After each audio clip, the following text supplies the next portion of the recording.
United States of America نے project freedom launch کیا تھا، جس کے تحت امریکن نیوی جو تھی وہ اسٹینڈرڈ شپس اسٹریٹ آف ہارموز میں جو کھڑے تھے ان کو اسکارٹ کر رہے تھے، اور اسٹریٹ آف ہارموز کو ایرانین نیوی نے کلوز کر دیا for any sort of commercial shipping as a response to the aggression of America and Israel. اب جب امریکنس نے یوز آف فورس کے ذریعے شپس کو اسٹریٹ آف ہارموز سے گزارنا اسٹارٹ کیا، ایران نے رسپونڈ کیا. اب رسپانس میں ایران نے یو اے ای کو ٹارگٹ کیا. یو اے ای میں ایک فجیرہ آئل پورٹ ہے جہاں پہ یو اے ای کی جو آئل ایکسپورٹ ہوتی ہیں وہ اس پورٹ کے تھرو دے آر ڈن.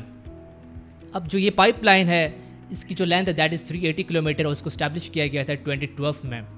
اور اس پائپ لائن کی ایک امپورٹنٹ جو کریکٹر ہے that is it bypasses the strait of ہارموز.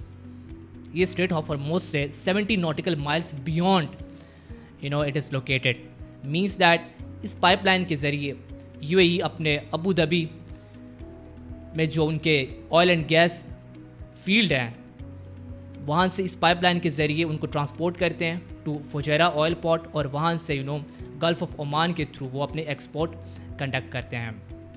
اب ایران نے جب یہ اسٹریٹ آف ہارموز کلوز کیا تھا تو یو اے ای کی oil exports they increased because جو آئل کی ایکسپورٹ ہو رہی تھی due to the closure of strait of Hormuz وہ الفجیرہ پائپ لائن کے ذریعے ہو رہی تھی. الفجیرہ پائپ لائن کو Abu Dhabi crude oil pipeline بھی کہا جاتا ہے.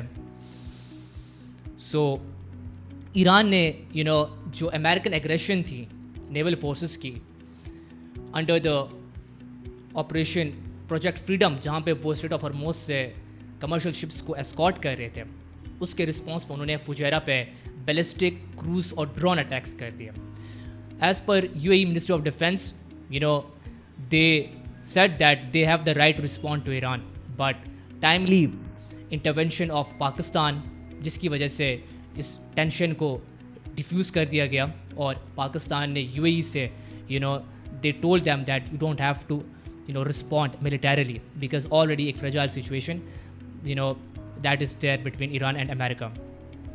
امریکہ کے secretary of state Marco Rubio نے بھی اسٹیٹمنٹ دی ہے that operation epic fury it is over, اور with the help and assistance of Pakistani leadership, Iran and America are very close to negotiate a peace deal اور ایک final پیس agreement sign کرنے والے ہیں.